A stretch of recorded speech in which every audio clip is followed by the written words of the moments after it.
Yellow light इसको इसलिए कहा कि मैं इसमें एडवाइज़ ये करता हूँ कि आप 10-10 दिन के बाद या एक-एक हफ़्ते के बाद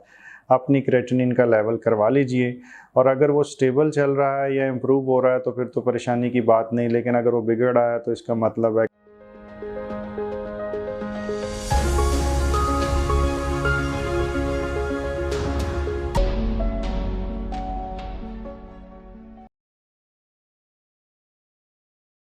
बिस्मिल्लाहिर्रहमानिर्रहीम। गुर्दे के कौन से मरीज़ रोज़ा रख सकते हैं?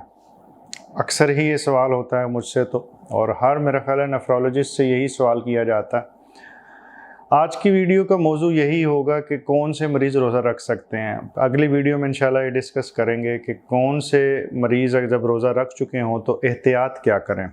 किन चीज़ों पे उनको ख़ास ख्याल रखना है, किन चीज़ों पे वो लीनियंट हो सकते हैं। वीडियोस का एक नया सिलसिला शुरू किया है जिसमें हम जिस्मानी सेहत के अलावा ज़हनी सेहत के ऊपर एक वीडियो करेंगे। ये वीडियो किताब, शख्सियत और किसी भी ऐसे मौजू पे होगी जो हमारे जहन की ग़िज़ा बन सके। तो आइए वीडियो शुरू करते हैं कि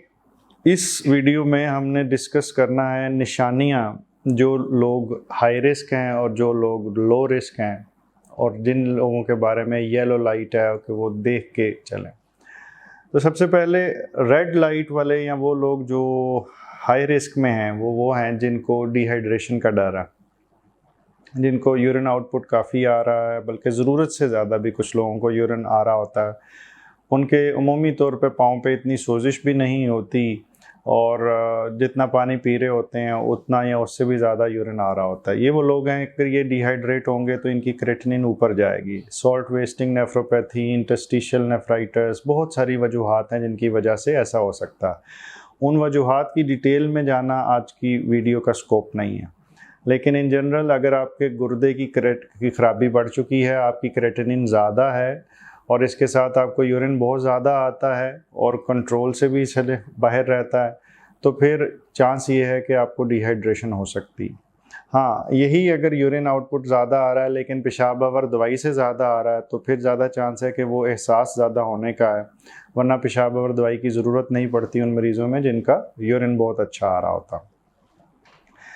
तो इसका डिसीजन भी जो सा है वो आपके नेफ्रोलॉजिस्ट ने करना है, ये फ़ैसला आपने ख़ुद नहीं करना, ये डेंजरस डिसीजन हो सकता है।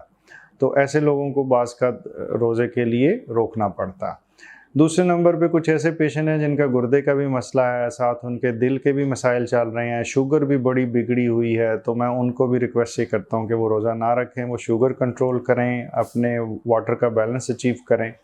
अगर वो दिल के मसाइल हैं और उनमें अनस्टेबल अंजाइना चल रहा है या दिल बड़ा कमज़ोर है और बार बार सीने में दर्द होती है, सर्जन ने उनको सर्जरी भी एडवाइस की है लेकिन वो नहीं करवा रहे, तो ये वो लोग हैं जिनके दिल की रफ्तार अगर खुदा ना खास्ता थोड़े से भी हाइपोग्लाइसीमिया के साथ बढ़ी तो वो खराबी की तरफ जा सकते हैं। दूसरे येलो लाइट वाले लोग या जो वो लोग जिनको हम ऑब्ज़र्व कर सकते हैं और शायद वो रोज़ा ठीक रख लें, वो हैं जिनकी क्रेटिनिन अभी मिड रेंज में है, यानी कि वो 2 से लेट्स सपोज 3 के दरमियान में है, और उनका यूरिन आउटपुट अच्छा है लेकिन बहुत ज़्यादा भी नहीं है और बहुत कम भी नहीं है। दूसरी तरफ उनका ब्लड प्रेशर का कंट्रोल भी अच्छा है, उनका शुगर है तो शुगर का कंट्रोल भी अच्छा है, तो उनकी दवाई में थोड़ी सी एडजस्टमेंट की जाए तो वो चल सकते हैं। येलो लाइट इसको इसलिए कहा कि मैं इसमें एडवाइज़ ये करता हूँ कि आप 10-10 दिन के बाद या एक-एक हफ़्ते के बाद अपनी क्रेटिनिन का लेवल करवा लीजिए, और अगर वो स्टेबल चल रहा है या इम्प्रूव हो रहा है तो फिर तो परेशानी की बात नहीं, लेकिन अगर वो बिगड़ रहा है तो इसका मतलब है कि रोज़ा जो सा मज़ीद कंटिन्यू नहीं किया जा सकता। इन जनरल ऐसे पेशेंट्स को भी मैं यही सजेस्ट करता हूँ कि वो एक दिन छोड़कर एक दिन रोज़ा रखें ताकि एक्स्ट्रा स्ट्रेस जिस्म पे ना आए और किसी किस्म की डिहाइड्रेशन या ब्लड प्रेशर और शुगर की एक्सेसिव फ्लक्चुएशन, ऊपर नीचे जाने का जो सिलसिला है वो शुरू ना हो जाए, क्योंकि जब बाज़ का ये शुरू होता है तो फिर बड़ी देर तक चलता रहता है।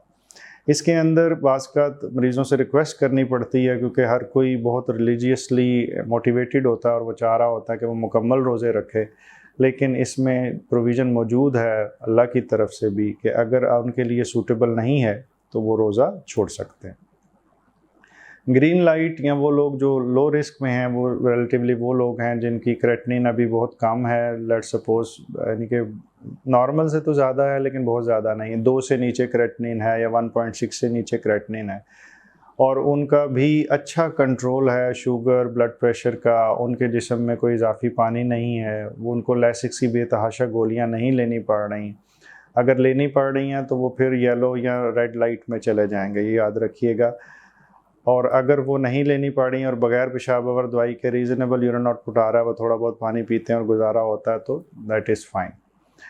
मैं पेशाब आवर दवाई का जिक्र इसलिए करता हूँ कि पेशाब आवर दवाई को इस्तेमाल करना रोज़ों में बड़ा मुश्किल सा हो जाता है, क्योंकि इफ्तार में प्यास लगी होती है, उसके बाद अचानक ही वो ज़्यादा पानी पीते हैं, फिर अचानक ही पेशाब आवर दवाई लेते हैं, तो उससे और फिर उसके बाद इफ्तार में भी वो ढेर सारा पानी पीते हैं, फिर पेशाब आवर दवाई ज़्यादा हो जाए और उसके बाद वो पानी नहीं पी सकते, उन्हें प्यास भी लगती है, तो वो फिर डिहाइड्रेट हो सकते हैं। थोड़ा सा मुश्किल हो जाता है बैलेंस करना इस तरह की सिचुएशन में। और अमूमी तौर पे दस्तरखान पे बड़ी मज़ेदार से मशरूब भी पड़े होते हैं, तो उसकी वजह से कुछ पानी का इस्तेमाल ज़्यादा भी हो सकता है, कुछ शरबत का इस्तेमाल, जूस का इस्तेमाल ज़्यादा भी हो सकता है, और उस चीज़ को भी मद्देनज़र रखने की ज़रूरत है। मैं ये नहीं कहता कि इफ्तार के अंदर आप शामिल ना हों, लेकिन इफ्तार के अंदर शामिल होकर याद रखें कि हमारे कुछ मसाइल हैं। ये जनरलाइज सी एहतियातें थी जो गुर्दे के मर्ज़ से रिलेटेड थी। गुर्दे की पथरी से रिलेटेड जो एहतियातें वो इंशाल्लाह मैं सेपरेट डिस्कस करूँगा। गुर्दे की दवाई को एडजस्ट करने के बारे में भी मैं आने वाली दवाई जो वीडियो है उसके अंदर डिस्कस करता हूँ। अल्लाह ताला आपको मुकम्मल ज़िंदगी दे और दूसरों की ज़िंदगी मुकम्मल करने का शर्फ अता करे। शुक्रिया।